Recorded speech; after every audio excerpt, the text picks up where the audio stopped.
महिमा Rajput and welcome back to my YouTube channel. आज जो मैं टॉपिक कवर कराने वाली हूँ उस टॉपिक का नाम है कार्डिक अरेस्ट।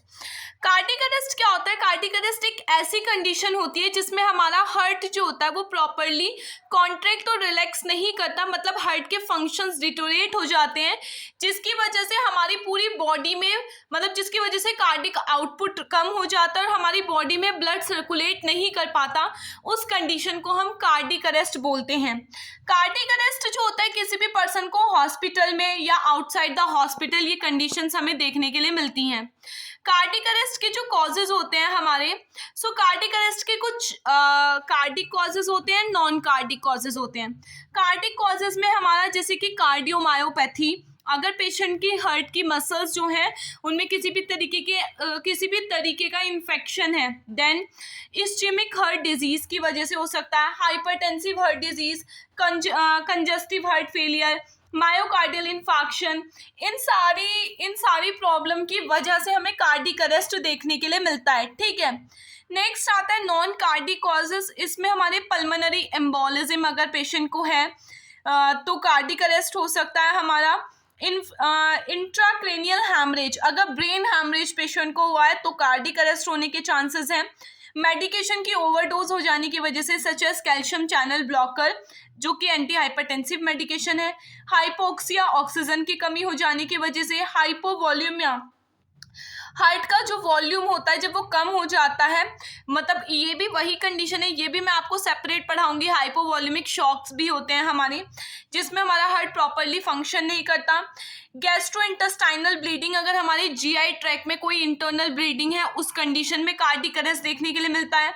रिस्क फैक्टर, अगर पेशेंट ओबेज है, फैमिली हिस्ट्री है उसकी, डायबिटीज़ है, पेशेंट डायबिटिक है, लैक ऑफ एक्सरसाइज प्रॉपर नहीं करता जिसकी वजह से वेट इंक्रीज हो रहा है, कार्डिक अरेस्ट हो सकता है। स्मोकिंग, ठीक है। कार्डियोमेगैली, कार्डियोमेगैली जो होता है ये वो टर्म होती है जो हमारे हार्ट के लिए यूज होता है जब हमारा हार्ट एनलार्ज हो जाता है, मतलब इंक्रीज हो जाता है साइज में, उस कंडीशन को कार्डियोमेगैली कहते हैं।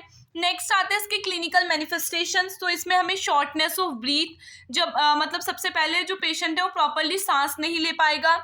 इसके अलावा उसका कॉन्शियस लेवल खराब हो जाएगा, Altered level of consciousness. Dilatation of प्यूपिल, उसकी जो प्यूपिल होगा हमारा वो आई का जो प्यूपिल होता है वो डायलेट हो जाएगा 45 सेकेंड तक।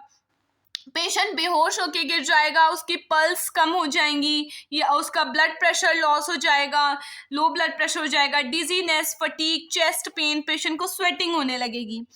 अब इसको कैसे डायग्नोज करेंगे? हमारे हॉस्पिटल में जो कार्डिक अरेस्ट होता है ना वो कोड ब्लू से डिनोट किया जाता है हमारा। ठीक है, अगर आपको कार्डिक अरेस्ट के कोड्स की एक सेपरेट वीडियो चाहिए तो आप मुझे कमेंट करके बताइएगा। ठीक है, अब हम बात करेंगे डायग्नोस्टिक इवैल्यूएशन। इसमें हम हिस्ट्री कलेक्शन कर सकते हैं, फिजिकल एग्जामिनेशन, ईसीजी करते हैं, इसमें इकोकार्डियोग्राम किया जाता है हमारी हार्ट की कंडीशन को देखने के लिए।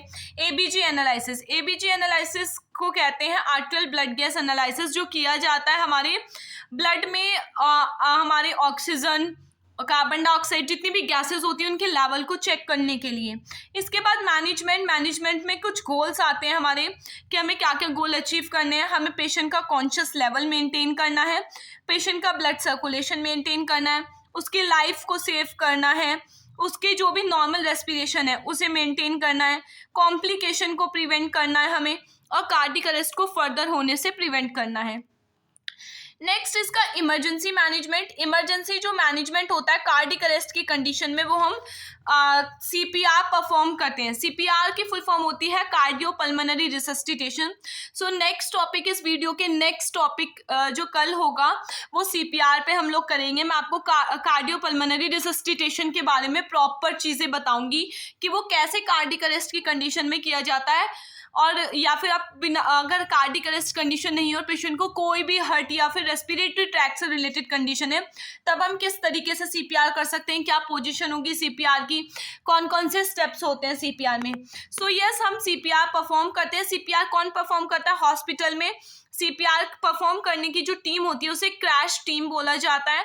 ये कोड ब्लू से डिनोट किया जाता है हमारा। ठीक है, हॉस्पिटल के अंदर और इसमें जो हमारा CPR परफॉर्म करने के बाद इसमें जो नर्सिंग मैनेजमेंट होता है हमारा, उसमें हम क्या क्या कर सकते हैं। एज अ नर्स हमें पेशेंट की प्रॉपर हिस्ट्री लेनी होती है, फिजिकल एग्जामिनेशन करना होता है, इसके वाइटल्स को असिस्ट करना होता है। इसके अलावा पेशेंट को अगर आर्टिफिशियल ऑक्सीजन की ज़रूरत है सो हमें पेशेंट की ईटी ट्यूब का प्रोसीजर परफॉर्म करना होता है। वो भी मैं आपको ईटी ट्यूब का प्रोसीजर भी मैं आपको इसके बाद वाली वीडियो में बताऊंगी। देन इसके अलावा पेशेंट को किसी भी कॉम्प्लिकेशन के लिए असेस करना होता है, ठीक है। तो एज अ नर्स हमारी कार्डियक अरेस्ट में सिर्फ यही रिस्पॉन्सिबिलिटीज़ होती हैं। सो यस, आज के लिए सिर्फ इतना ही। अगर आपको टॉपिक अच्छा लगा हो तो please kindly subscribe to my channel and video को लाइक कर देना, शेयर कर देना। Thank you so much, bye.